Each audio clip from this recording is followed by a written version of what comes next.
Hello, my name is Dr. David Allen. I'm a retired cardiac surgeon and a member of the International Cannabinoid Research Society, ICRS. That means I'm a cannabinoid research scientist. And I'm here to tell you about the discovery of the endocannabinoid system, the ECS, and the significance and how it will change medicine. And we discovered the endocannabinoid system about 30 years ago, and we really didn't understand the significance of its discovery.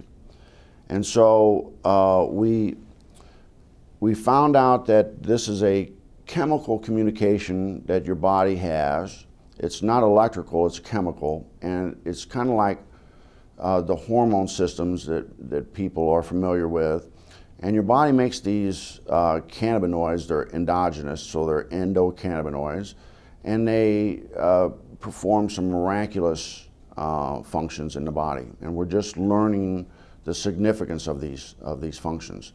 And basically, the endocannabinoid system is responsible for homeostasis.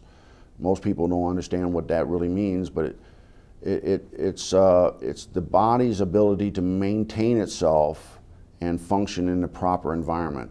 And so it's critically important that that doctors in the future understand this control mechanism. And we're finding out that that manipulation of this endocannabinoid system will control diabetes. It controls cancer. It controls whether you can survive a heart attack or stroke. And so this is critically important for doctors to understand this new science.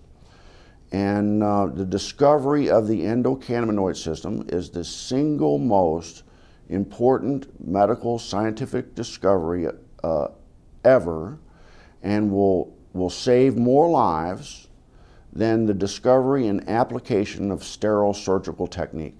And I'm a heart surgeon saying that. So more people will be saved by manipulation of the endocannabinoid system than are currently saved by surgery. But recent research has been looking at cannabis and the different cannabinoids. There's over 80 plus cannabinoids discovered in the cannabis plant. The second most dominant one besides THC is cannabidiol or CBD. Okay. And the research now is over 1,200 peer-reviewed journals on CBD. It's probably the most exciting and researched ingredient or substance right now around the world. Mm-hmm. It doesn't have the psychoactive or high that is associated with THC, but it has a tremendous amount of other benefits, including research shows anti-seizure, anti-epileptic, which is why it's gotten a lot of popularity. You do a lot with children with seizure disorders, and they're getting benefits from this plant in a safe, non-toxic way versus all these drugs that typically don't work. Mm-hmm. And there's neuroprotective benefits, so you see a lot with concussions and the NFL. There's a lot of research being done now with chronic traumatic encephalopathy or chronically banging your head a lot. There's anti-anxiety, which is really important. It's the anti-THC of sorts. It calms you down. It helps you manage stress better, which is how I look at it. It's much more as a preventative or daily use substance than just treating disease states. Mm-hmm. And there's immune support. There's it's a huge antioxidant. There's just a tremendous. It's easier sometimes to talk about what it doesn't do than what it does. Dr. Alan Shackelford is a Harvard-trained physician. He's also among a handful of doctors in Colorado who give prescriptions for medical marijuana. From the moment Charlotte entered his office, he knew she was in trouble. While he was just examining her, she had 2 seizures. She'd failed everything. There were no more options for her. Everything had been tried, except cannabis. Here's how scientists think it might work. Marijuana is made up of 2 ingredients.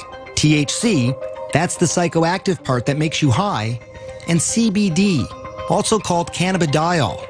It's the CBD that scientists think modulates electrical and chemical activity to help quiet the excessive activity in the brain that causes seizures. I've been telling my patients to cut. Dr. Julie Holland is the editor of The Pot Book, a complete guide to cannabis. For a long time, the work on cannabis and epilepsy was sort of inconclusive. Maybe it works, maybe it doesn't. They couldn't quite figure it out. And it's only when they really started separating THC from CBD that they saw, definitively, yes, CBD seems to really stop seizures. So In the 1930s, they made tinctures. What were they making the tinctures for, and why were they doing these tinctures? Well, I mean, the medicinal uses of hemp are just numerous. The hemp helps, well, we can talk about the cancer effects of hemp, but it helps with inflammation. It's very anti-inflammatory. It helps with seizures. It's very effective with PTSD for the vets that are coming back that have post-traumatic traumatic stress disorder. Very effective at treating that.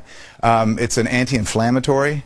But then the uses of hemp for cancer, what I've studied, because of my book, Cancer Step Outside the Box, and the number of cancers, there's about a dozen different cancers that have been studied in depth with medicinal marijuana, with hemp. And so the studies, from brain cancer to prostate cancer to pancreatic cancer, uterine cancer, cervical cancer, prostate cancer, it's amazing. Okay, so